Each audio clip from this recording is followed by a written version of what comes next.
සාදු සාදු සාදු.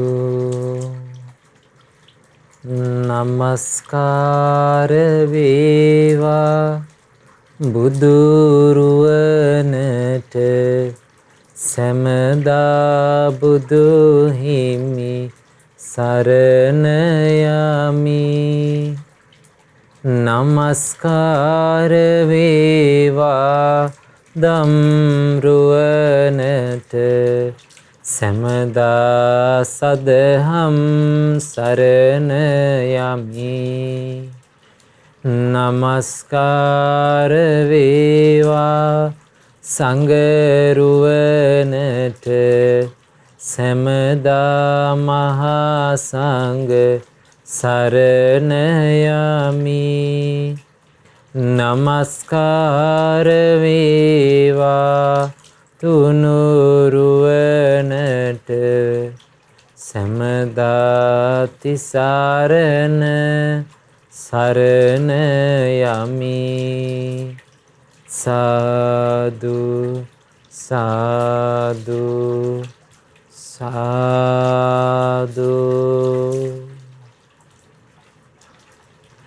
අප හැම දිනාටම මේ උතුම් ධර්මය පෙන්වා වදාළ අපගේ ගුරු දේවෝත්තම කල්යාණ මිත්‍ර පින්වත් ලොකු ස්වාමීන් වහන්සේට අප හැම දිනාගේම නමස්කාරය වේවා. සාදු සාදු සාදු. ශ්‍රද්ධාවන්ත වාසනාවන්ත පින්වතුනි, ඔබ දැන් සූදානම් වෙන්නේ බුදුරජාණන් වහන්සේ අපි කෙරෙහි මහා කරුණාවෙන් යුක්තව දේශනා කරන්නට යෙදුන උතුම් ධර්මය ශ්‍රවණය කරන්නට. පින්වතුනි, ඔබ අප හැමෝම දන්න දෙයක් තමයි බුදුරජාණන් වහන්සේ නමක් මේ ලෝකයට පහළ වෙන්නේ ඉතාමත් කලාතුරකින්. ඒ වගේම තමයි බුදුරජාණන් වහන්සේලා මේ ලෝකයට පහළ වෙලා ධර්මය දේශනා කරනවා. මේ ලෝකයට ධර්මය දේශනා කරනවා. අන්න ඒ දේශනා කරන ධර්මය කෙනෙකුට අහන්න ලැබෙනවා නම් ඒ අහන්න ලැබෙන අවස්ථාවත් ඒකත් ලැබෙන්නේ බොහෝම කලාතුරකින්. ධර්මය අහන්න ලැබෙන්නේ කලාතුරකින්. බුදුරජාණන් වහන්සේ නමක් පහළ වෙන්නේ කලාතුරකින්. ධර්මය අහන්න ලැබෙන්නේ කලාතුරකින්.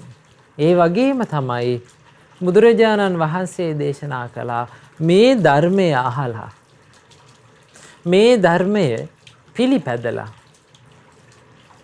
මේ ධර්මයේ නියම ප්‍රතිඵලය ලබා ගන්නේ බොහෝම සුළු පිරිසක්. බුදුරජාණන් වහන්සේ දේශනා කළේ මේ ධර්මයේ පිළිපැදලා මේ ධර්මයේ නිවැරදි ඵලය, ඒකායන ඵලය, අමා මහ නිවනටපත් වෙන්නේ බොහෝම සුළු පිරිසක්. ඒක හරියට බුදුරජාණන් වහන්සේ දේශනා කළා මේ වගේ. කොහොමද? ඔන්න කුරුල්ලෝ රෑනක් ඉන්නවා. කුරුල්ලෝ රෑනක් ඉන්නවා. කුරුල්ලෝ දඩයන් කරන කුරුළු වැද්දෙක් ඇවිල්ලා මේ කුරුල්ලෝ රෑනට දැලක් දානවා. දැලක් දැම්මහම ගොඩාක් කුරුල්ලෝ ඔය දැලට අහු වෙනවා. බහුතරයක් කුරුල්ලෝ මේ දැලට අහු වෙනවා. හැබැයි ඒ කුරුල්ලෝ රෑන අතුරින් කීප දෙනෙක්, බොහෝම සුළු පිරිසක්, කුරුල්ලෝ කීප දෙනෙක් ඔය දැලෙන් නිදහස් වෙලා පියාඹලා යනවා. අන්න ඒ වගේ බුදුරජාණන් වහන්සේ දේශනා කරනවා මේ මාරයාගේ ග්‍රහණයට අසු වෙච්ච, මාරාදි රාජ්‍යයේ මාරාධිපත්‍යයට යට වෙච්ච ලෝක සත්වයා අතුරින් මේ පංචකාම සැපෙහි ගිලිලා ඒවයින්ම සතුටු වෙවි ඒවම වර්ණනා කර කර ඒ පංචකාම සැපේම ගිලිලා ඉන්න සත්වයෝ අතරින් බොහොම සුළු පිරිසක් තමයි ඔය කාමයෙන් නිදහස් වෙලා අමා මහ නිවන නම් වූ ඒ කායන සැපය ස්පර්ශ කරන්නේ. එහෙනම් පින්වතුනි මේ ලෝකයෙන් බොහොම සුළු පිරිසක් තමයි මේක අවබෝධ කරන්නේ. මොකද මේ ධර්මය අවබෝධ කරනවා කියන එක ලේසියෙන් කරන්න පුළුවන් එකක් නෙමෙයි.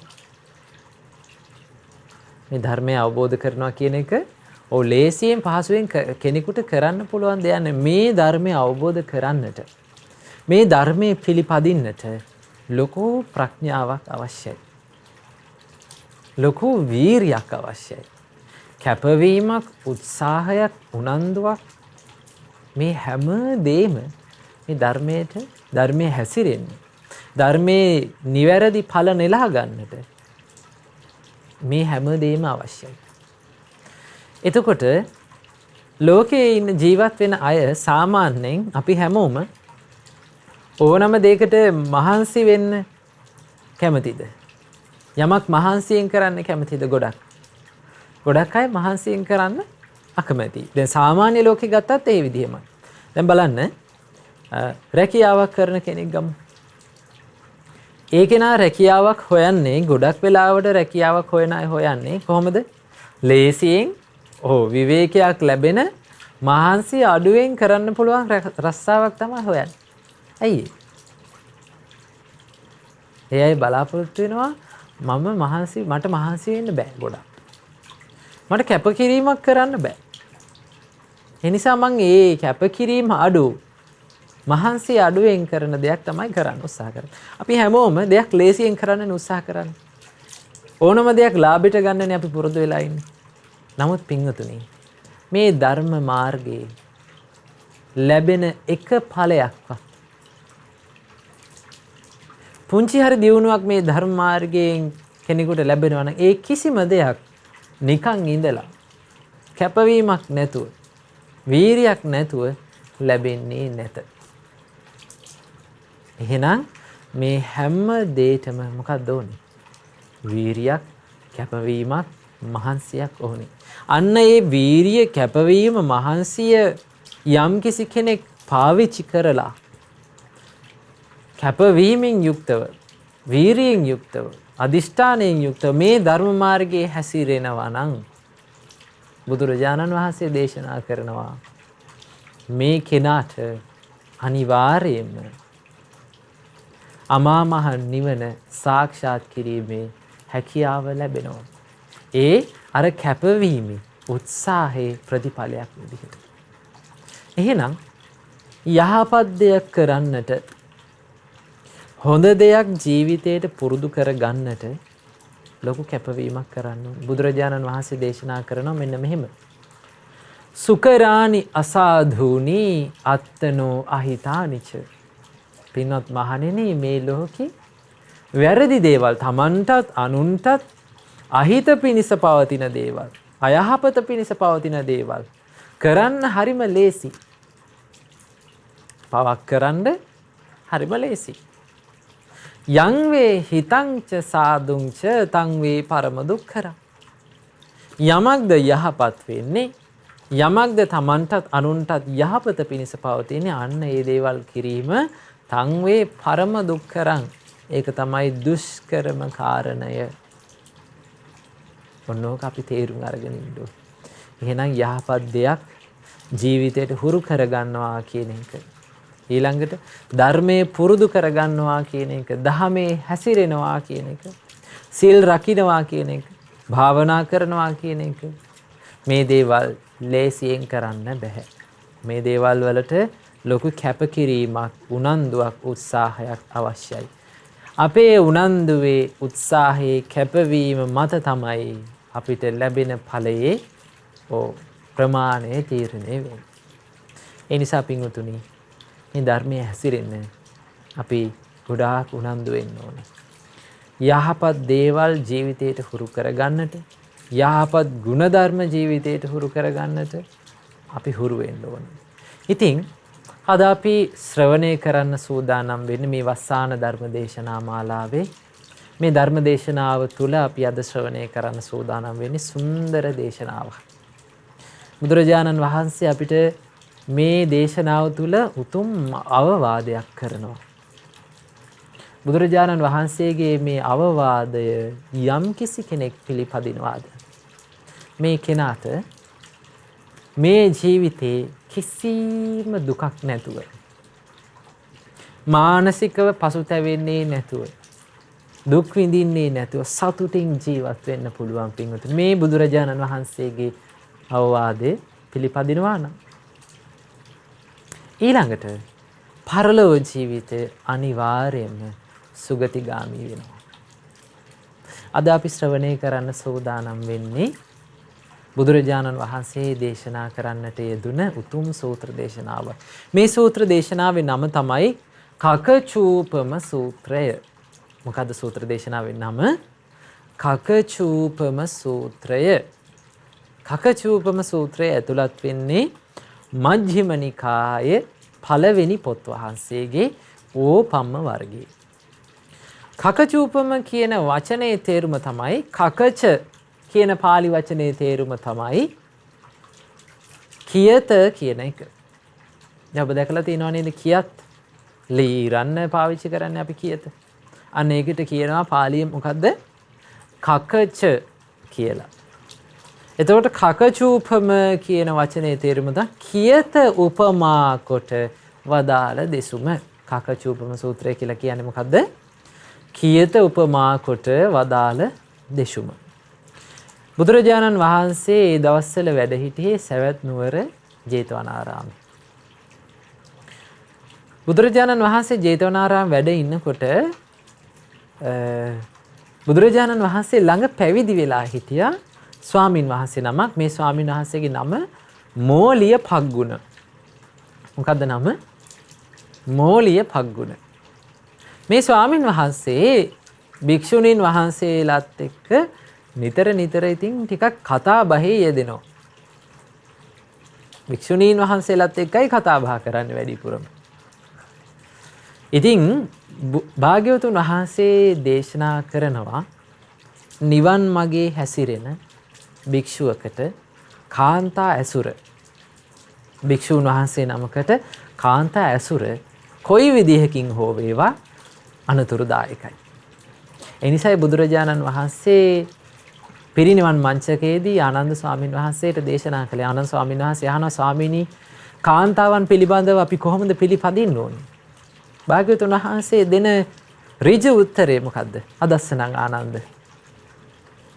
ආනන්ද නොදැකීමමයි හොඳ. ඒක තමයි පැවිදි ජීවිතයට අනතුර. එහෙනම් බුදුරජාණන් වහන්සේ මේ විදිහට කාන්තාවන් නොදැක ඉන්න එක හොඳයි කියලා දේශනා කරේ පින්වතුනි මේ කාන්තාවන්ට ගරහීම පිණිස නෙවෙයි. බුදුරජාණන් වහන්සේ දේශනා කරනවා මේ පුරුෂයාගේ පිරිමි කෙනාගේ හිත ඇදිලා යන රූප අතරින් කාන්තා රූපය තරම් රූපයක් භාගතුන් වහන්සේ බුදු ඇසින් දකින්නේ නැහැ කියන.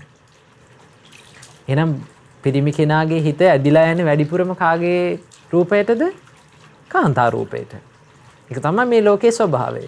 අන්න ඒ හිතේ ස්වභාවය නිසායි බුදුරජාණන් වහන්සේ අපිට දේශනා කළේ මොකද්ද? නොදැකේ ඉන්නකමයි උතුම් කියලා. පිරිමි අයට කාන්තා රූපය සරාගී වගේම තමයි බුදුරජාණන් වහන්සේ දේශනා කරන ස්ත්‍රිය දකින්න රූප අතරින් වඩාත්ම හිත ඇදිලා යන්නේ පිරිමි රූපයටයි. පිරිමි රූපය තරම් හිත ඇදිලා යන වෙන කිසිම රූපයක් භාග්‍යවතුන් වහන්සේ බුදු ඇසින් දකින්නේ නැහැ කියලා බුදුරජාණන් වහන්සේ දේශනා කළා. මේ ධර්මතාවයේ නිසයි බුදුරජාණන් වහන්සේ දේශනා කළේ කාන්තාවන් ඇසුර භික්ෂුවට බඹසරෙහි හැසිරෙන භික්ෂුවට ධර්මයේ හැසිරෙන බුදුරජාණන් වහන්සේ ළඟ පැවිදි වෙච්ච භික්ෂුවට කාන්තා ඇසුර අනතුරුදායකයි කියලා. එහෙම නැතුව කාන්තාවන්ට ගරහන්න නෙමෙයි. ඒ භික්ෂුන් වහන්සේලාට කාන්තා ඇසුර තහනම් ඒ කියන්නේ අනතුරුදායක වගේම තමයි භික්ෂුණීන් වහන්සේලාටත් පිරිමි ඇසුර අනතුරුදායක වෙනවා. ඉතින් මේ මෝලියපග්ගුණ ස්වාමීන් වහන්සේ මේ භික්ෂුණීන් වහන්සේලාත් එක්ක නිතර කතා බහේ යෙදෙනවා. ඕනෑවටත් වඩා කතා බහේ යෙදෙනවා. දැන් මේ සිදුවීම මෙහෙම මේ මෝලියපග්ගුණ ස්වාමීන් වහන්සේ මෙහෙම කතා බහේ යෙදෙනවා කියලා අනිත් ස්වාමීන් වහන්සේලා දැනගන්න අනිත් ස්වාමීන් වහන්සේලාට දැනගන්න ලැබුණා. දැන් සුපේශල ශික්ෂාකාමී ධර්මයේ හැසිරෙන ස්වාමීන් වහන්සේලා මේ ක්‍රියාව අනුමත කරන්නේ නැහැ. ඇයි අනුමත කරන්නේ නැත්තේ? මේ මෝලියපග්ගුණ ස්වාමීන් වහන්සේගේ පැවිදි ජීවිතයට අනුතරක් වෙයි කියලා. ඉතින් භික්ෂුණීන් වහන්සේලා ඇවිල්ලා මෙහෙම කතා බහ කර ඉන්නකොට අර මෝලියපග්ගුණ ස්වාමීන් වහන්සේට දොස් නගනවා. දොස් කියනවා. මොකද්ද ඔබ වහන්සේ ඔය කරන්නේ? මොහොම භික්ෂුණීන් වහන්සේලාත් එක්ක ඕනකට වඩා කතා කරන්න හොඳද? මෙහෙම කියලා දෝෂාරෝපණය කරනවා.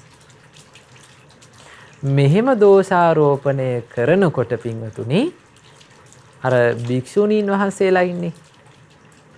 දැන් මේ මෝලියපග්ගුණ ස්වාමීන් වහන්සේත් එක්ක කතා බහේ යෙදුන භික්ෂුණීන් වහන්සේලා ඉන්නේ. මේ භික්ෂුණීන් වහන්සේලාට මොකද වෙන්නේ? හොඳටම තරහ යනවා. තරහ ගිහිල්ලා අර මෝලියපග්ගුණ ස්වාමීන් වහන්සේට බනින ස්වාමීන් වහන්සේලාට දෝස් නගන ස්වාමීන් වහන්සේලාට බනින්න පටන් ගන්නවා. රණ්ඩුවට එන්න පටන් ගන්නවා. ප්‍රශ්න ඇති කරගන්න පටන් ගන්නවා. ඔන්නෝම සිදුවීම වුණා. ඊළඟට මෙහෙම කතා කර ඉන්නකොට සමහර ස්වාමීන් වහන්සේලා ඇවිල්ලා භික්ෂුණීන් වහන්සේලාට දෝෂාරෝපණය කරනවා. ඔය භික්ෂුණීන් වහන්සේලා දැනගන්න ඕනේ භික්ෂුවක් එක්ක කතා කරන විදිහ. පමණ ඉක්මවා කතා කරන්න හොඳ නැහැ කියලා දෝෂාරෝපණය කරන්න පටන් ගත්තා. මෙහෙම දෝෂාරෝපණය කරනකොට මෝලියපග්ගුණ ස්වාමීන් වහන්සේටත් මොකද වෙන්නේ? හොඳටම තරහ ගියා. හොඳටම තරහ ගිහිල්ලා අර ස්වාමීන් වහන්සේලාට බනින්න පටන් ගන්නවා. අර ස්වාමීන් වහන්සේලාත් එක්ක රණ්ඩුවට යන්න පටන් ගන්නවා.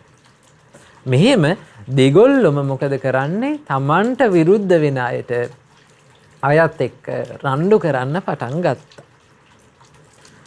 ඉතින් මේ ආරංචිය භාග්‍යවතුන් වහන්සේට ආරංචි වුණා.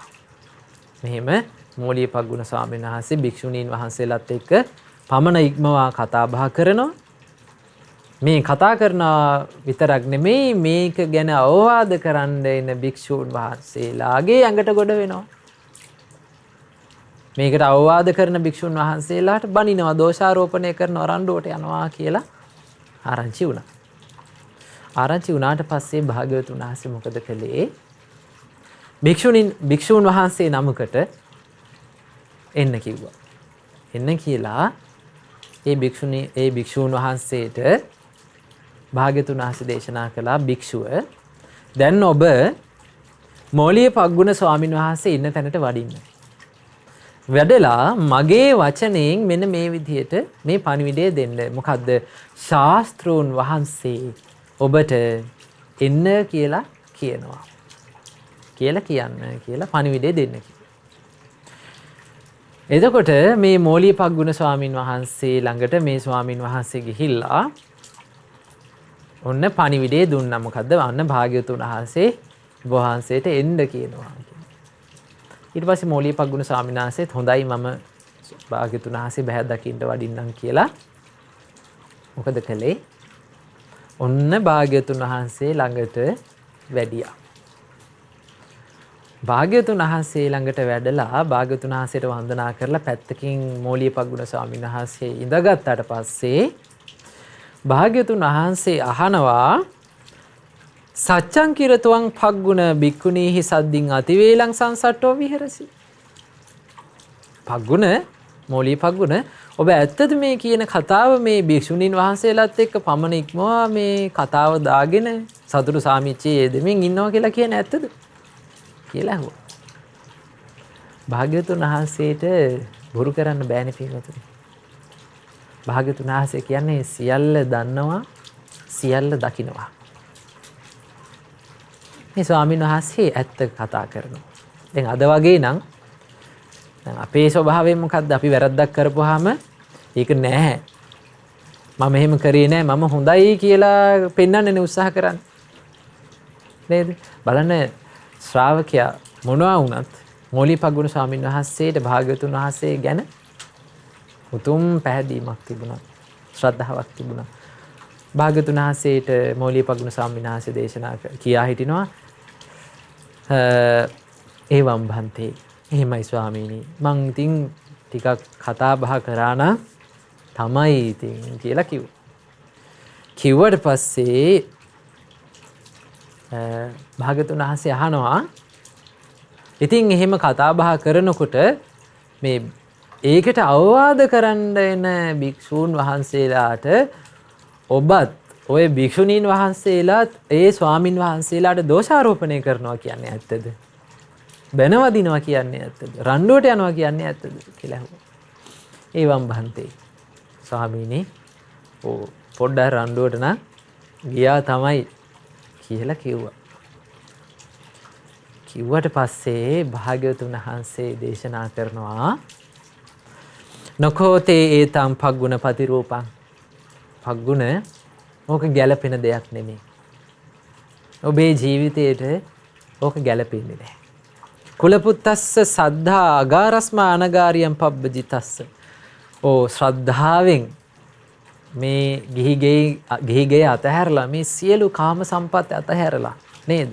ස්ත්‍රීන් මේ ස්ත්‍රී සම්පත් අතහැරලා ඒ හැම දෙයක්ම අතහැරලා මේ අනගාരിക පැවිද්දේ මේ බුදු සසුනේ පැවිදිච්ච ඔබ වගේ කෙනෙකුට ඔය වගේ දෙයක් ගැලපෙන්නේ නැහනේ.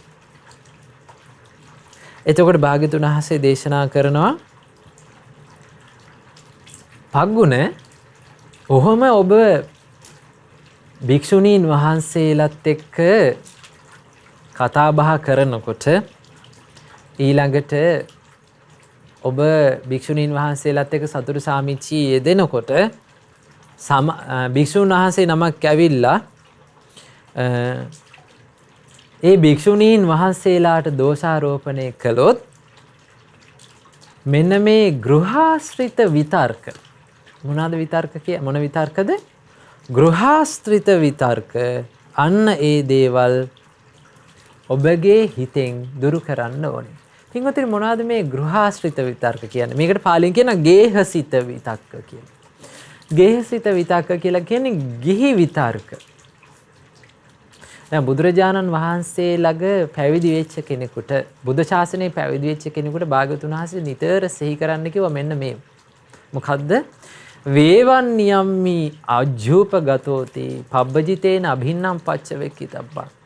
මම විවර්ණ භාවයට පත් වුණා ගිහිගෙයින් නික්ම පැවිදි බිමට පත් වෙච්ච කෙනෙක් කියලා නිතර සිහි කරන්න ඕන. අන්න ඒ කල්පනාව හොඳට සිහියේ තියෙන්න ඕනේ. මොකද එහෙම නැති වුණාම මම පැවිද්දෙක් කියලා සමහර අයට අමතක වෙනවා. කියන්නේ අපි අපේ ජීවිතය ගැන මොකද අපි ගොඩාක් පුරුදු වෙලා තියෙන්නේ දැන් ගිහි පැවිදි වෙච්ච කෙනෙක් ගොඩාක් හුරු වෙලා තියෙන්නේ මුල් කාලේදී ගිහි ජීවිතේ පැත්තටනේ. ගිහි ජීවිතේ ඉඳලා එකපාරට වෙන්නේ පැවිදි වෙන්නේ. එතකොට ගිහි සංකල්පනා, ගිහි ආකල්ප කියන දේවල් තියෙනවා. එතකොට නිතර සිහි කරන්න කිව්වා. භාග්‍යවතුන් වහන්සේ දේශනා කළා මම පැවිදි වෙච්ච කෙනෙක්. මං ගිහිගේ අතහැරලා පැවිදි වෙච්ච කෙනෙක් කියලා නිතර සිහි කරන්න කියලා අපිට බුදුරජාණන් වහන්සේ දේශනා කළා. ඒ වගේම බුදුරජාණන් වහන්සේ දේශනා කරනවා අඤ්ඤෝමේ ආකප්පෝ කරණීයෝති පබ්බජිතේන අභින්නම් පච්චවෙක්කිතබ්බා. මම ගිහි ආකල්ප අතහැරලා පැවිදි ආකල්ප වලින් යුක්ත කෙනෙක් නේද කියලා කල්පනා කරන්න ඕනේ. යුක්ත වෙනවා කියලා කල්පනා කරන්න ඕනේ. ඒ ගිහි ආකල්ප, ගිහි සිතුම් පැතුම්, ගිහි විතර්ක කියන දේවල් ටික දුරු කරන්න උත්සාහ කරන්න ඕනේ. මොනවද ගිහි විතර්ක කියලා කියන්නේ? මෙන්න මේවා තමයි ගිහි විතර්ක. සාමාන්‍ය ලෝකයාගේ ගිහි ජීවිතයක් ගත කරන සාමාන්‍ය ලෝකයාගේ සාමාන්‍ය ජීවිතයක් ගත කරන කෙනෙක්ගේ ස්වභාවය මොකද්ද? තමන්ට කවුරු හරි දෝෂාරෝපණය කරනවා නම්, තමන්ට කවුරු හරි බනිනවා නම්, සාමාන්‍ය ජීවිතයක් ගත කරන කෙනෙක් මොකද කරන්නේ? ගිහි ජීවිතය ගත කරන අය ගොඩක් ඒ අයට බනින්න පටන් ගන්නවා. දැන් ඔබ ජීවත් වෙන ගමේ ඔබගේ අහල පහල නැද්ද? හොස්ස ළඟින් මැස්ස යන්න බැරි කට්ටිය ඉන්නේ නේද? පුංචි වචනයක් බැරි වෙන්න බෑ. තරහ යනවනේ. අන්න දැක්කද? අන්න ඒවට කියනවා ගිහි විතර්ක කියලා. ගිහි ආකල්ප කියලා. තරහ ගන්න එක. ඊළඟට Tamanට ප්‍රියමනාප කවුරු කාට හරි බනිනවා නම් දෝෂාරෝපණය කරනවා නම් තරහ යනවා. එතකොට මෙන්න මේව තමයි ගිහි ආකල්ප කියන්නේ. මෙන්න මේ ගිහි ආකල්ප ඔබගේ හිතට එනකොට අන්න ඒව දුරු කරන්න මහන්සි ගන්න ඕන. බුදුරජාණන් වහන්සේ දේශනා කරනවා. බුදුරජාණන් වහන්සේ දේශනා කරනවා තමන් ඉදිරියේදී පිරිසක් ඉදිරියේදී තමන්ට හෝ තමන්ගේ ප්‍රියමනාප අයට හෝ දෝෂාරෝපණය කරනකොට මෙන්න මෙහෙම කල්පනා කරන්න කියලා. නචේව මේ චිත්තං විපරිණතං භවිස්සති. මම මගේ හිත වෙනස් කරගන්නේ නැහැ. නච පාපිකං වාචානිච්ඡාරෙස්සාමීති. මම වැරදි වචනයක් පාපී වචන මගේ කටෙන් පිට වෙන්න මම ඉඩ තියන්නේ නැහැ. මගේ මෙත්සිත මම වෙනස් කරගන්නේ නැහැ. මම වැරදි වචනයක් කතා කරන්නේ නැහැ, බනින්නේ නැහැ. හිතානුකම්පීව ඉවසීමෙන් යුක්තව මෛත්‍රී සහගත සිතින් යුක්තව ද්වේෂය දුරු කරමින් මං වාසය කරනවා කියලා සිහි කරන්න ඕනේ කියලා බුදුරජාණන් වහන්සේ දේශනා කරනවා. ඊළඟට බුදුරජාණන් වහන්සේ දේශනා කරනවා පග්ගුණ ඔබට කවුරු හරි කෙනෙක් ඇවිල්ලා අතින් පහර දුන්නොත්, දණු මුගුරු වලින් පහර දුන්නොත්, ගල් කැට වලින් පහර දුන්නොත්, අවියායුධයෙන් පහර දුන්නොත් අන්න ඒ වෙලාවටත් ඔය ගිහි විතර්ක හිතට ඇතුල් කරගන්නේ නැතුව ඉන්න උත්සාහ කරන්න ඕනේ. මොනවද ගිහි විතර්ක? තරහ, වෛරය, පලිගැනීමේ චේතනාව හිතට ඇතුල් කරගන්නේ නැතුව ඉන්න උත්සාහ කරන්න කියලා බුදුරජාණන් වහන්සේ දේශනා කළා. බුදුරජාණන් වහන්සේ වගේම දේශනා කරනවා පග්ගුණ අර ඔබ කතා කර ඉන්න ඔබගේ ප්‍රියමනාප අයටත් යම් කිසි කෙනෙක් පහර දෙනවා නම්, බනිනවා නම්, දෝෂාරෝපණය කරනවා නම්, වචනයෙන් පහර දෙනවා නම්, අතින් පයින් පහර දෙනවා නම්, දණු මුගුරු වලින් පහර දෙනවා නම්, ආයුධයෙන් පහර දෙනවා නම් ඒ වෙලාවටත් ඔබගේ මෙත් සිත වෙනස් නොකර ගත යුතුයි. ඔබ මෙත් සිතින් යුක්තව වාසය කළ යුතුයි. පාපී වචනයක් මම කියන්නේ නැහැ. මම තරහ ගන්නේ නැහැ. මං ඉවසනවා. අන්න එහෙම කියලා හික්මෙන්න ඕනේ කියලා බුදුරජාණන් වහන්සේ දේශනා කරනවා. ඊළඟට බුදුරජාණන් වහන්සේ දේශනා කරනවා පග්ගුණ කාලයක් තිබුණා ඉස්සර මම භික්ෂූන් වහන්සේලාට මෙන්න මෙහෙම අවවාද කරනවා. කොහොමද? පින්වත් මහණෙනි, මම එක වේලක් වළඳලා ජීවත් වෙන්නේ. භාග්‍යවතුන් වහන්සේ මුළු දවසටම වැළඳුවේ එක වේලයි පින්වතුනි. දවල් උදේ 9ට විතර භාග්‍යවතුන් වහන්සේ පිණ්ඩපාතේ වඩිනවා. පිණ්ඩපාතේ වැඩලා දානි වළඳනවා. වළඳලා ඒ වේල විතරයි භාග්‍යවතුන් වහන්සේ දවසටම පරිභෝග කළේ. එතකොට භාග්‍යවතුන් වහන්සේ දේශනා කරනවා පින්වත් මහණෙනි, මම එක වේලක් වළඳමින් ජීවත් වෙන්නේ. එක වේලක් වළඳන මට බොහෝම කයට පහසුවක් තියෙනවා. කායික සැහැල්ලුව තියෙනවා. බණ භාවනාවට බොහෝම පහසුවක් තියෙනවා එක වේලක් වැළඳීමෙන්. ඒ නිසා පින්වත් මහණෙනි, ඔබත් එක වේලක් වළඳන්න.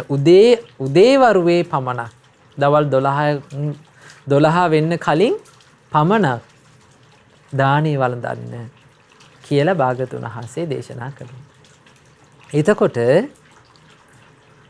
භාග්‍යවතුන් වහන්සේ දේශනා කරනවා එකල සිටි භික්ෂූන් බොහෝම ආදර ගෞරවයෙන් යුක්තව මේ අවවාදය පිළිගත්තා. ඒ විදිහටම මේ අවවාදය පිළිපැද්දා. ඊළඟට භාග්‍යවතුන් වහන්සේ දේශනා කරනවා මේ ශාස්ත්‍රූන් වහන්සේ විසින් තව දුරටත් අනුශාසනා කර ඉන්න උවමනාවක් තිබුණේ නැහැ භික්ෂුන් වහන්සේලාට. මොකද ඒ කාලේ වැඩ සිටි භික්ෂුන් වහන්සේලා බොහෝම කීකරුයි. එතකොට ඒ භික්ෂුන් වහන්සේලාට තවදුරටත් අවවාද කරන්න ඕනේ. යමක්ද බුදුරජාණන් වහන්සේ අවවාදයක් වශයෙන් එකපාරක් දේශනා කරන්නේ. ඒක ඒ විදිහටම අනුගමනය කරනවා. ඊළඟ භාග්‍යතුන් වහන්සේ දේශනා කරනවා ඒක හරියට මෙන්න මේ වගේ. භාග්‍යතුන් වහන්සේගේ අනුශාසනාව කියලා කියන්නේ මෙන්න මේ වගේ දෙයක් බුදුරජාණන් වහන්සේ දේශනා කරනවා.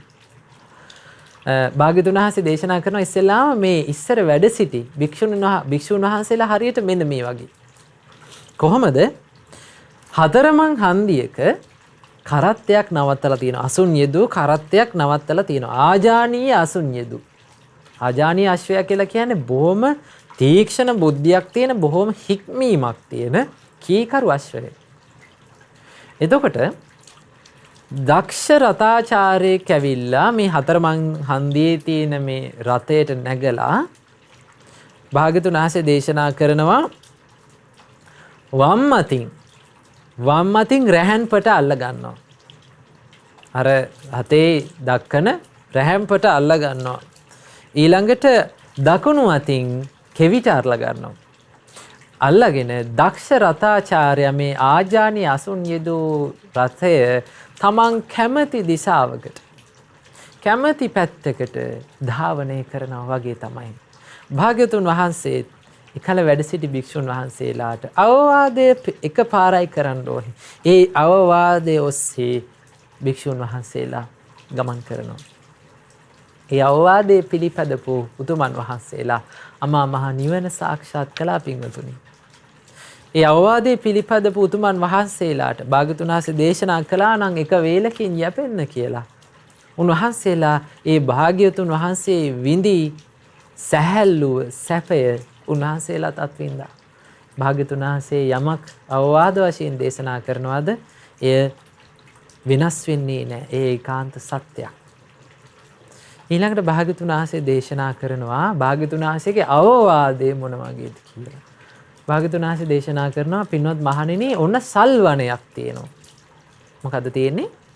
සල්වණයක් තියෙනවා. මේ සල්වණේ හැබැයි සල්මල් පිපිලා තියෙන්නේ. හැබැයි මේ සල් ගස්වල පිලව් හැදිලා තියෙනවා. පිළිල කියලා කියන්නේ අපි. පිළිල හැදිලා තියෙනවා. පින්වතුනි ගහක පිළිලයක් හැදුනොත් ඒ ගහේ සාරය ඒ පිළිලේ විසින් උරා ගන්නවා. ඒක හරියට අපේ ඇඟේ පිළිකාවක් හැදුනා වගේ. ශරීරයේ ටික ටික දුර්වල වෙනවනේ පිළිකාවක් හැදුනහම. අන්න ඒ වගේ තමයි ගස් වලටත් පිළිලයක් හැදුනහම ඒ ගහේ තියෙන සාරය නැති වෙලා යනවා. ඉතින් මේ සල්වනයේ යහපත කැමති ලස්සනට තියෙනවා බලන්න කැමති මිනිස්සෙක් මොකද කරන්නේ? මේ සල්වනයේ ඇතුළට ගිහිල්ලා අර පිළිල තියෙන අතු ඔක්කොම කපලා දානවා. කපලා එළියට ගිහිල්ලා දාලා ඈතට ගිහිල්ලා දාලා මේ සල්වනයේ පිළිලවරින් තොර සල්වනයක් බවට පත් කරනවා. පත් කරාට පස්සේ මෙහිම සල්වනයේ සුද්ධ කරාට පස්සේ පින්වතුනි සුද්ධ කරපු ගමන් ඒ සල්වනයේ කැතට පේන්නේ. අතු කපන්න වෙනවා. ඒ ගස් වලට ගස් කැතට පේන්නේ.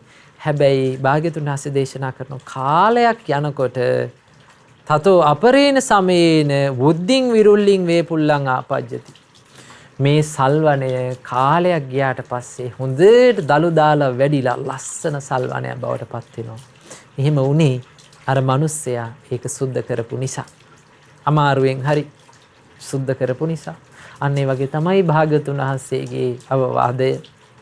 අමාරුවෙන් හරි යම් කිසි කෙනෙක් පින්වතුනි මේ අවවාදයේ හික්මෙනවාද අන්න ඒ කෙනාට උතුම් යහපත සැලසෙනවා. භාග්‍යතුන් වහන්සේ දේශනා කරනවා පින්වත් මහණෙනි අපේ භාග්‍යතුන් වහන්සේ දේශනා කරනවා පග්ගුණ අපේ ඉවසීම ඊළඟට අපේ මෛත්‍රිය කියන දේ අපිට බලා ගන්න පුළුවන් ප්‍රශ්නයක් එනකොට. ප්‍රශ්නයක් ඇති වෙච්ච වෙලාවට තමයි අපි කොච්චර මෛත්‍රියක් දියුණු කරලා තියෙනවාද කියන දේ අපිට බලා ගන්න පුළුවන් වෙන්නේ. ඉවසීමක් පුරුදු කරලා තියෙනවද කියලා බලා ගන්න පුළුවන් වෙන්නේ. භාග්‍යතුන් වහන්සේ ලස්සන කතාවක් දේශනා කරනවා පින්වතුනි මේකට. බුදුරජාණන් වහන්සේ දේශනා කරනවා පග්ගුණ ඒ කාලේ හිටියා වේදේහිකා කියලා ගෘහපතිනියක්. මේ ගෘහපතනිය බොහෝම ප්‍රසිද්ධයි ඉවසීමෙන් යුක්තයි කියන එකට. මෛත්‍රියෙන් යුක්තයි කියන එකට. චිර ප්‍රසිද්ධයි මේ වේදේහිකා කියන ගෘහපතිනියට තරහ යන්නේ නැහැ කියලා. ඉතින් මේ වේදේහිකා ගෘහපතිනිය ළඟ වැඩ කරා කාලී කියලා දාසියක්. කවුද හිටියේ? කාලී කියලා දාසියක් හිටියා.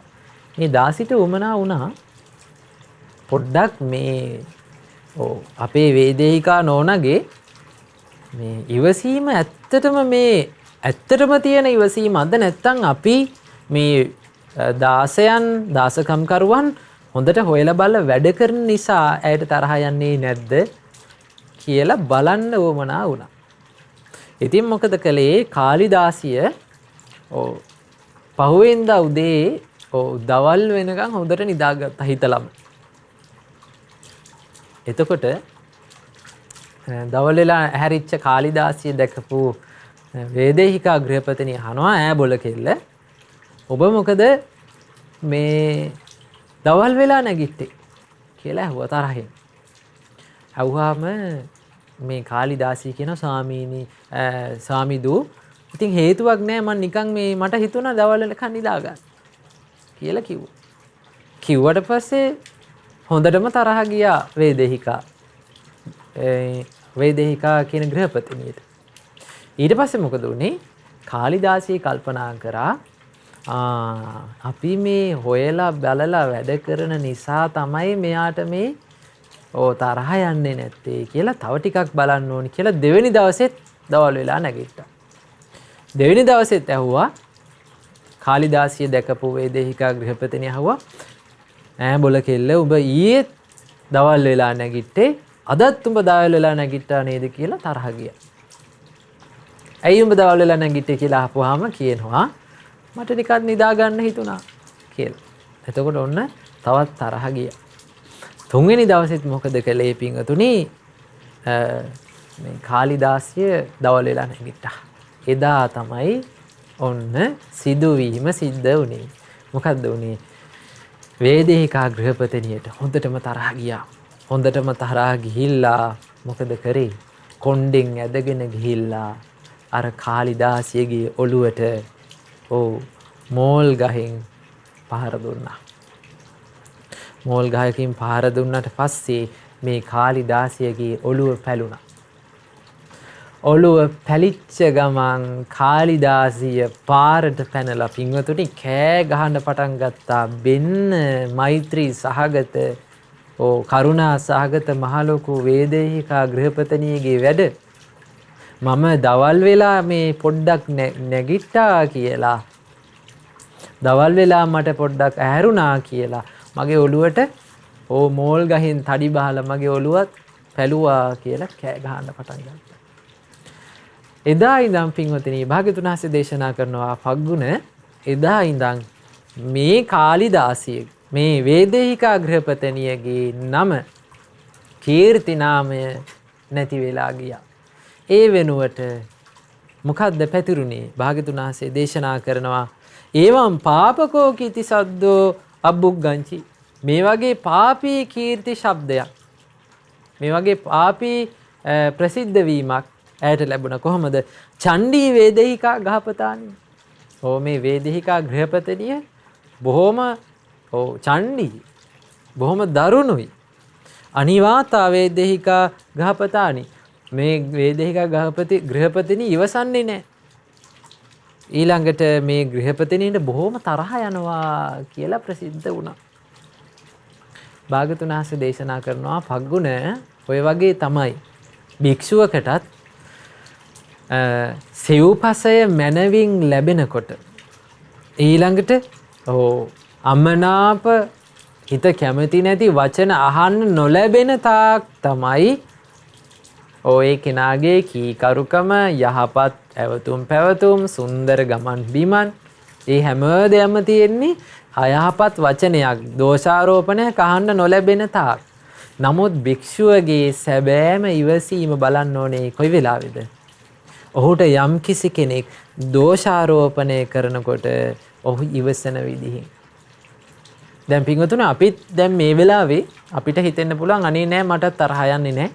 මමත් හොඳ ඉවසීමෙන් ඉන්නවා. අපිටම හිතෙනවනේ සමහර වෙලාවට කාලෙකින් තරහා ගියේ නැත්තම් අපිටම හිතෙනවනේ නැහැ. මට තරහා යන්නේ නැති වෙයි. මම තරහා යන කෙනෙක් නෙමෙයි කියලා අපිට හිතෙනවනේ. පින්වතුනි වෙලාව එන්න ඕනේ බලන්න. තරහා යන වෙලාව ආවට පස්සේ තමයි අපේ තියෙන මෛත්‍රිය, කරුණාව, ඉවසීම බලා ගන්න පුළුවන් වෙන්නේ. ඒ නිසා ප්‍රශ්නයක් ආපු වෙලාවට තමන් ක්‍රියාත්මක වෙන්නේ කොහොමද කියලා බලන්න. ඊළඟට අනිත් අයගේ ඉවසීම, කරුණාව, මෛත්‍රියක් දැනගන්න පුළුවන් කොහොමද? ප්‍රශ්නයක් ආපු වෙලාවට තමයි. භාග්‍යතුන් වහන්සේ දේශනා කරනවා පග්ගුණ ස්වාමීන් වහන්සේට පංචමේ භික්ඛවේ යෙහි පරේ වදමානා වදෙය්‍ය. පින්වත් මහණෙනි, අනිත් අය අපිට කතා කරන්න පුළුවන් ක්‍රම අපිට අනිත් අය කතා කරන ක්‍රම 5ක් තියෙනවා. කොහොමද? කාලේනවා, අකාලේනවා. කාලයටත් අවශ්‍ය කාලයටත් මිනිස්සු ඇවිල්ලා අපිත් එක්ක කතා කරනවා. නැත්නම් අපිට දේවල් කියනවා. අකාලයේත් කියන්න උවමනා නැති වෙලාවෙදිත් අනිත් අය අපිට කතා කරනවා. එහෙම ඒව නැද්ද අපිට? සමහර දේවල් තියෙනවා මේ දේවල් මට නොකිය මේ වෙලාවේ මට නොකිය හිටියානම් හොඳයි කියලා හිතන දේවල් නැද්ද? තියෙනවා. භූතේනවා, අභූතේනවා. අපි කරපු වැරද්දකටම අපිට දෝෂාරෝපණය විඳින්න සිද්ධ වෙනවා. ඒ වගේම තමයි පින්වතුනි මේ ජීවිතේ ඕන තරම් අපිට නොකරපු වැරදි වලටත් අපි වැරදි කාර්යෝ වෙනවා. බැනුම් අහන්න සිද්ධ වෙනවා. එහෙම නැද්ද? එහෙම වෙනවා. ඒක ලෝකයේ ස්වභාවය. සංහේනවා, පරුසේනවා. බොහෝම මෘදු මොලක් වචනත් අහන්න හම්බ වෙනවා අපිට. ඒ වගේම අහන්න හම්බ වෙනවා මොකද්ද? දරුණු පරුස, හිත පාරවන, හිත රිදවන වචන අහන්න ලැබෙනවා. අර්ථ සංහිතේනවා, අනර්ථ සංහිතේනවා. අර්ථ සහිත වචනත් අහන්න ලැබෙනවා. අනර්ථ වචනත් අහන්න ලැබෙනවා. භාග්‍යතුන් වහන්සේ දේශනා කරනවා මේ වචන අහන්න ලැබෙනකොට මෛත්‍රී සහගත සිතෙන් වාසය කරන්න ඕනේ. ඊළඟට භාග්‍යතුන් වහන්සේ දේශනා කරනවා මේ වචන අහන්න ලැබෙනකොට ඒ වචන හමුවේ යම්කිසි කෙනෙකුට මෛත්‍රී සහගත සිතින් යුක්තව, ඊළඟට ද්වේෂය දුරු කරපු සිතින් යුක්තව, ඊළඟට මහග්ගතව මේ සිත පළල්ව තියෙන්න ඕනේ. දැන් පින්වතුනි අපේ හිත පටුයි ගොඩාක්. ස්වභාවය තමයි අපේ හිත ස්වභාවයෙන් පටුයි. ඒ නිසා තමයි පුංචි දෙයක් ආවත් පුංචි දෙයකට අපිට තරහ යන්නේ. අපේ හිත පටුයි. දැන් වීදුරුවකට දැන් මෙතන තියෙන මේ කෝප්පෙට ලුණු කැටයක් දැම්මොත් මේ වතුර කෝප්පෙට මේ ලුණු කැටේ මේ වතුර කෝප්පේ තියෙන වතුර ටික ලුණු රහ වෙන්නේ නැද්ද? ලුණු රහ වෙනවා. එහෙම වෙන්නේ ඇයි? මේ තියෙන වතුර තියෙන්නේ මෙතන චුට්ටයි, බොහොම පටුයි, බොහොම පොඩි. ඔන්න වගේ තමයි අපේ හිතත්. තරහ යන්න පුංචි දෙයක් ආවත් අපිට ටක් ගාලා අපේ හිත තරහෙන් යට වෙනවා. අපිට තරහ ගස්සන්න, අපිව තරහ ගස්සන්න පුළුවන් නේද පුංචි මදුරුවෙකුට? පුළුවන්. පුංචි වචනයකට බැරිද? පුළුවන්. hina උනේ නැත්තම් අපිට තරහ යන්නේ නැද්ද යම් කිසි කෙනෙක්? තරහ යනවා. සමහර කෙනෙක් කෝල් එකක් දුන්නේ නැත්තම් අපිට තරහ යන්නේ නැද්ද? තරහ යනවා. කෙටිපණිවිඩයක් කිව්වේ නැත්තම් සමහර අයට තරහ යන්නේ නැද්ද? තරහ යනවා. පුංචි දෙයක් ඇති අපිට තරහ යන්නේ. ඇයි අපේ හිත පටුයි. අපේ හිත බොහොම චූටි. බුදුරජාණන් වහන්සේ දේශනා කරන පළල් හිතකින් වාසය කරන්න. දැන් ලොකු විශාල ගංගාවකට ලුණු කැටයක් දැම්මා කියලා ඒ ගංගාවල නුරහ වෙන්නේ නැහැ. ඒ මොකද? ඒ ගංගාව පළල්. මහා ජලස්කන්ධයක් තියෙනවා. ඒ වගේ හිත පළල්ව වාසය කරන්න ඕනේ. ඊළඟට භාග්‍යතුන් වහන්සේ දේශනා කරනවා මහග්ගතේන අප්පමානේන අවේරේන අභ්‍යාපජ්ජේන පරිත්වා විහරිස්සාමීති. අප්‍රමාණ වශයෙන්ොත් මහත්ගත වශයෙන්ොත් මේ තරහ නැති බව, ද්වේෂ සහගත බව නැතිකම මේ ලෝකෙට පතුරවාගෙන වාසය කරන්න ඕන. අන්න ඒක අපිට අපේ ජීවිතයට ලොකු ආශිර්වාදයක් පින්වතුනි. කොච්චර තරහ යන නිමිති ආවත් අපිට පුළුවන් නම් ඉවසන්න. ඒ ඉස්සරහා hina වෙලා ජීවත් වෙන්න. අන්න අපි සැබෑම දක්ෂයෝ. ඔබ මෙන්න මේ ඒ ක්‍රමය ටික ටික හුරු වෙන්න පටන් ගන්න. මොකද්ද? තරහ යන දේවල් අපේ දවසේ ඕන තරම් වෙනවනේ. සමහර වෙලට මුළු දවසම සමහර අයට තරහ යන දේවල් මුණ ගැහෙනවා. එතකොට මේ තරහ යන දේවල් එනකොට ඒ වෙලාවෙම ටක් ගාලා හිතන්න පුරුදු වෙන්නේ නැහැ. මම තරහ ගන්නෙ නැහැ. මං කොහොම හරි මේ තරහ යන්න මේ සිදුවීමට මම මුහුණ දෙනවා මෛත්‍රියෙන් යුක්තව. මම ඉවසීමෙන් යුක්තව මුහුණ දෙනවා. මම මට අයහපත් දේවල් කරන අකටයුතුකම් කරන අයට මම මෙත් සිත පතුරවනවා. මම සමාව දෙනවා. අන්න ඒ සිතුවිලි වලින් යුක්තව ඔබට ඒ සිදුවීමට මුහුණ දෙන්න පුළුවන්. ඔබ ටික ටික මෙත් සිතට හුරු වෙනවා. මෙත් සිත පාවිච්චි කරන්න හුරු වෙනවා. අන්න ඒක ජීවිතේට ගොඩාක් ලොකු ආශිර්වාදයක් පින්වතුනි. ඊළඟට බුදුරජාණන් වහන්සේ දේශනා කරනවා එහෙම මෛත්‍රියෙන් වාසය කරනකොට එහෙම මෙත් සිතෙන් යුක්තව වාසය කරනකොට ඒ කෙනාගේ හිත තරහෙන් යට කරන්න බෑ. එහෙම හොඳට මෙත් සිතින් යුක්තව වාසය කරනකොට ඒ කෙනාගේ හිත තරහෙන් යට කරන්න බෑ කියනවා. භාග්‍යවතුන් වහන්සේ දේශනා කරන එකට උපමාවක්. භාග්‍යවතුන් වහන්සේ දේශනා කරනවා පින්වත් මහණෙනි ඕක මේ වගේ. මිනිස්සෙක් ඇවිල්ලා උදැල්ලකුයි ලොකු කූඩේකුයි අරගෙන ඇවිල්ලා කියනවා මම මේ මහ පොළව නැති කරලා දානවා. මේ උදැල්ලෙනොයි උදැල්ලෙන් මේ පස් අරන් දාලා මේ මහ පොළොව මම නැති කරලා දානවා කියලා මොකද කරන්නේ? උදැල්ල අරගෙන හාරන්න පටන් ගන්නවා. හාරලා පස් අයින් කරලා බැරිම තැන මොකද කරන්නේ? මේ පොළොවට කෙල ගහලා පයින් ගහලා මුත්‍රා කරලා මෙතන කැත කරලා දානවා. භාග්‍යවතුන් වහන්සේ ස්වාමීන් වහන්සේලාගෙන් අහනවා පින්වත් මහණෙනි කවදාවත් එහෙම වුණා කියලා මහ පොළොව නැති කරන්න පුළුවන්ද? භාග්‍යවතුන් වහන්සේට ස්වාමීන් වහන්සේලා දේශනා කරනවා එහෙම කරන්න බෑ ස්වාමීනි භාග්‍යවතුන් වහන්සේ කියලා. එතකොට භාග්‍යවතුන් වහන්සේ අහනවා ඇයි එහෙම කරන්න බැරි? එතකොට ස්වාමීන් වහන්සේලා පිළිතුරු දෙනවා ස්වාමීනි මේ මහා පෘථුවිය අයංගි බන්තේ මහා පඩවි ගම්භීර ආපමෙය. මේ මහා පෘථුවිය ගාම්භීරයි අප්‍රමාණයි. මේ වගේ අප්‍රමාණ වූ මේ පෘථුවි ස්කන්ධයක් තියෙන මේ මහා පෘථුවිය මේ මිනිස්සුයෙකුට කොහොමද හාරලා නැති කරන්නේ? මිනිස්සෙක් කොහොමද හාරලා නැති කරන්නේ කියලා. අන්න ඒ වගේ තමයි භාග්‍යවතුන් වහන්සේ දේශනා කරන අප්‍රමාණ ගැඹුරු හොඳට පළල් සිතකින් යුක්තව මෛත්‍රී සහගත සිතකින් යුක්තව යම් කිසි කෙනෙක් ඉන්නවා නම් ඒ කෙනාගේ හිතට ද්වේෂය ඇතුල් වෙලා ඒ කෙනාගේ හිත කෙලෙසලා දානවා කියන එක සිද්ධ වෙන්නේ නැහැ කියලා භාග්‍යවතුන් වහන්සේ දේශනා කරනවා. ඊළඟට භාග්‍යවතුන් වහන්සේ දේශනා කරනවා මිනිස්සෙක් ඇවිල්ලා කියනවා මම මේ ආකාශේ චිත්‍ර අඳිනවා කියලා. මොකද කරන්නේ? සායන් අරගෙන ආකාශේ චිත්‍ර අඳිනවා. බුදුරජාණන් වහන්සේ අහනවා මේ ආකාශයේ ඔහුට චිත්‍ර අඳිනවා කියන එක කරන්න පුළුවන් දෙයක්ද?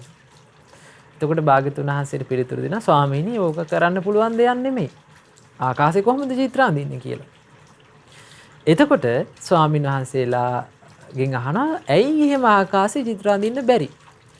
එතකොට භාග්‍යවතුන් වහන්සේ දේශනා කියා හිටිනවා අයංගි බන්තේ ආකාසෝ අරූපී අනිදස්සනෝ. මේ ආකාශය අරූපී. අතෙන් අල්ලන්න බෑ. රූපයක් නැහැ. අනිදස්සනෝ.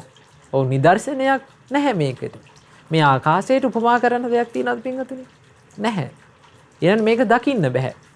ඊළඟට තත්තන සුකරං රූපං ලිඛිතු. මේ ආකාශයේ රූප අඳිනවා කියන එක දේසි වැඩක් නෙමේ සායන් වලින්. භාග්‍යවතුන් වහන්සේ දේශනා කරන ඔන්න ඔය වගේ තමයි මෙත් සිත පුරුදු කරන කෙනාගේ හිත. මෙත් සිත පුරුදු කරන කෙනාගේ හිතත් කෙනෙකුට අල්ලන්න බෑ. ද්වේෂයට අල්ලන්න බෑ. ද්වේෂය ඒ හිතේ පතිත වෙන්නේ නැහැ. ඒක අනන්තයි මේ හිත.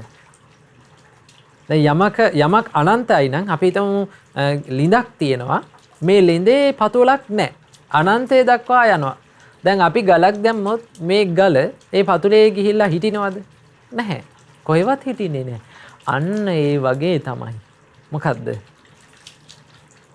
මෛත්‍රී සහගත සිතට හොඳට මෙත් සිත දියුණු කරපු හිතට ද්වේෂ සහගත සිතුවිල්ලක් එනකොට ඒක ඒ හිතේ පිහිටන්නේ නැති වෙනවා. ඊළඟට භාග්‍යතුන් වහන්සේ දේශනා කරනවා. ওই විදිහට විවිධ උපමා දේශනා කරනවා. භාග්‍යතුන් වහන්සේ දේශනා කරලා භාග්‍යතුන් වහන්සේ අවසාන වශයෙන් දේශනා කරනවා මෙන්න මේ විදිහට පින්වත් මහණෙනි ඔබ මෙන්න මේ විදිහට හික්මෙන්න. කොහොමද? උභතෝ දණ්ඩකේන පිචේ භික්ඛවේ කකචේන. ඔන්න පින්වත් මහණෙනි ඔබ ගාවට එනවා දෙපැත්තේ මිට තියෙන කියතක් අරගෙන චෝරා ඕවරකා. සොරුන් ඔබ පිරිවරා ගන්නවා. දෙපැත්තේ මිට තියෙන කියතක් අරගෙන ඇවිල්ලා අංගමංගානි ඔක්කන්තේ යොන්. ඔබගේ අතපය කපලා දානවා. යම් කිසි කෙනෙක් ළඟට ඇවිල්ලා ඔබ ළඟට ඇවිල්ලා හොරු ඔබේ අතපය කපලා දානකොට දෙපැත්තේ මිට තියෙන කියතකින් ඔබේ අතපය පන පිටින්ම කපලා දානකොට තත්‍රාපියෝ මනෝපදුසේ යම් කිසි කෙනෙක් තමන්ගේ මනස දූෂණය කරගන්නවා නම් මනස ද්වේෂයෙන් යටපත් කරගන්නවා නම් නමේසෝ තේන ශාසන කරෝ ඔහු මගේ අනුශාසනාව කරන කෙනෙක් නෙමෙයි. ඒ කියන්නේ බුදුරජාණන් වහන්සේ දේශනා කරන්නේ අතපය කපද්දී ඉවසන්න ඕනේ. ශාන්තිවාදී ජාතකයේ පින්වතුනි අර කලාබු රජතුමා ශාන්තිවාදී තාපසයා අපේ මහා බෝසතාණන් වහන්සේගේ අතපය කපනකොට අහනවා ශාන්තිවාදීද? ශාන්තිවාදී කියනවා. කොහෙද ශාන්තිවාදයේ තියෙන්නේ? පපුවට අත තියලා පෙන්නනවා මෙන්න මෙතනයි ශාන්තිවාදයේ තියෙන්නේ. හදවත ගලවලා අතට ගන්නවා. ශාන්තිවාදීද කියලා අහනවා. ශාන්තිවාදී කියනවා. ඉවසීමෙන් යුක්තයි. තරහක් ඇති කරගත්තේ නැහැ පින්වතුනි. අන බලන්න උතුම් ඉවසීම කියන්නේ අන්න ඒකටයි.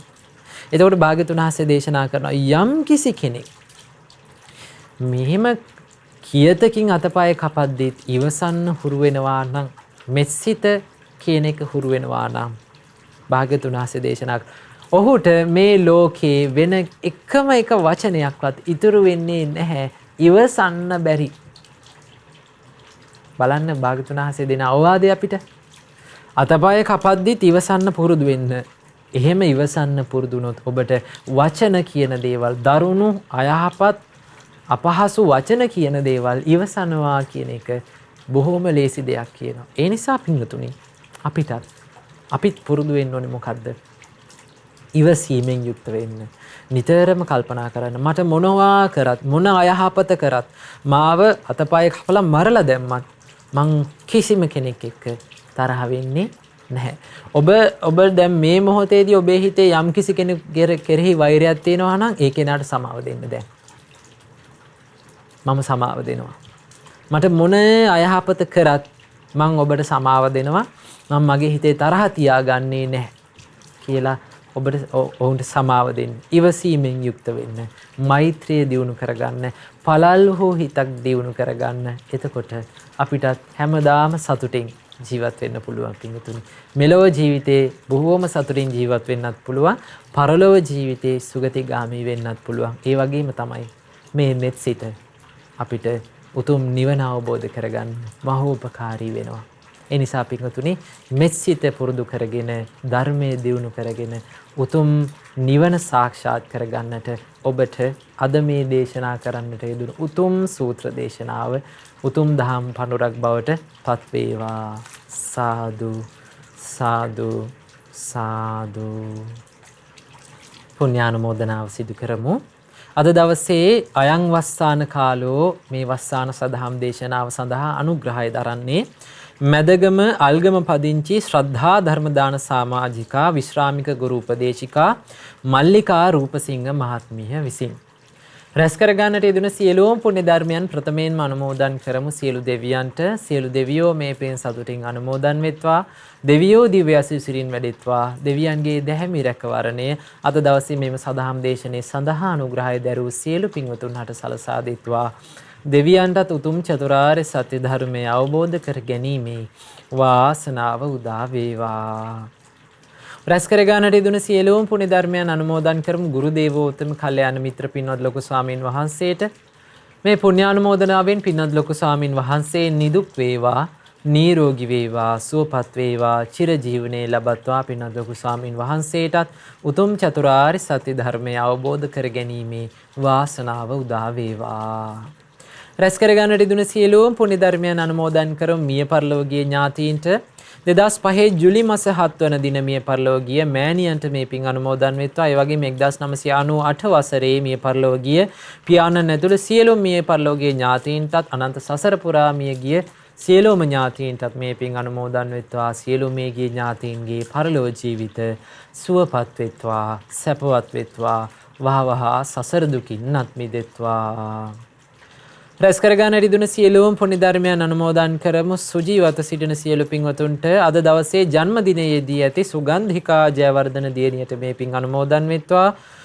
ඒ පින්වත් දියණිය නිදුක් වේවා, නිරෝගී වේවා, සුවපත් වේවා, චිරජීවනයේ ලබත්වා. ඒ වගේම ජයවර්ධන මහතාටත් පුතුන් දෙදෙනාටත් ලේලිවරුන්ටත් බෑනනුවන්ටත් ලකීන්ද්‍රා රවින්දෝ චනුදී යන මුණුබුරු මිනිබිරියන්ටත් මේ පින් අනුමෝදන් වෙත්වා. ඒ සියලු පින්වතුන් නිදුක් වේවා, නිරෝගී වේවා, සුවපත් වේවා. ඒ වගේම අද දවසේ මෙම සදහම් දේශනාව සඳහා අනුග්‍රහය දරන මැදගම අල්ගම පදිංචි ශ්‍රද්ධා ධර්ම දාන සමාජිකා විශ්‍රාමික ගුරු උපදේශිකා මල්ලිකා රූපසිංහ මහත්මියට මේ පින් අනුමෝදන් වෙත්වා. ඒ පින්වත් මහත්මියගේ දූ දරුවන් ඇතුළු පවුලේ සිටින සියලුම දෙනාටත් ඥාති හිත මිත්‍රාදීන් සියලුම දෙනාටත් මේ පින් අනුමෝදන්ව තුනුරුවනේ අනන්ත ගුණානුභාවයෙන් මේ පින්වතුන් සියලුම දෙනාත් නිදුක් වේවා, නිරෝගී වේවා, සුවපත් වේවා, චිරජීවනයේ ලබත්වා. කරන කින යහපත් කටයුතු දූ දරුවන්ගේ අධ්‍යාපනික කටයුතු සර්ව ප්‍රකාරයෙන්ම සාර්ථක වේවා. ඒ සියලු පින්වතුන්ටත් උතුම් චතුරාර්ය සත්‍ය ධර්මය අවබෝධ කර ගැනීමේ වාසනාව උදා වේවා.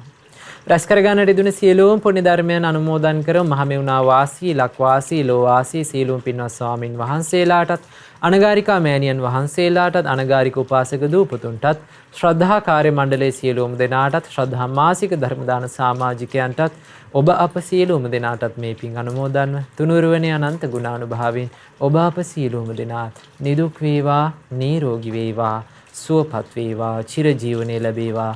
ඔබ අප සියලුම දෙනාටත් උතුම් චතුරාර්ය සත්‍ය ධර්මය අවබෝධ කර ගැනීමේ වාසනාව උදා වේවා. සාදු සාදු සාදු. හැම දිනාටම තෙරුවන් සරණයි. නමෝ බුද්ධාය. මෙවැනි වටිනා ධර්ම දේශනා ශ්‍රවණය කිරීමට ශ්‍රද්ධා ඩේලි YouTube චැනලය සබ්ස්ක්‍රයිබ් කරන්න.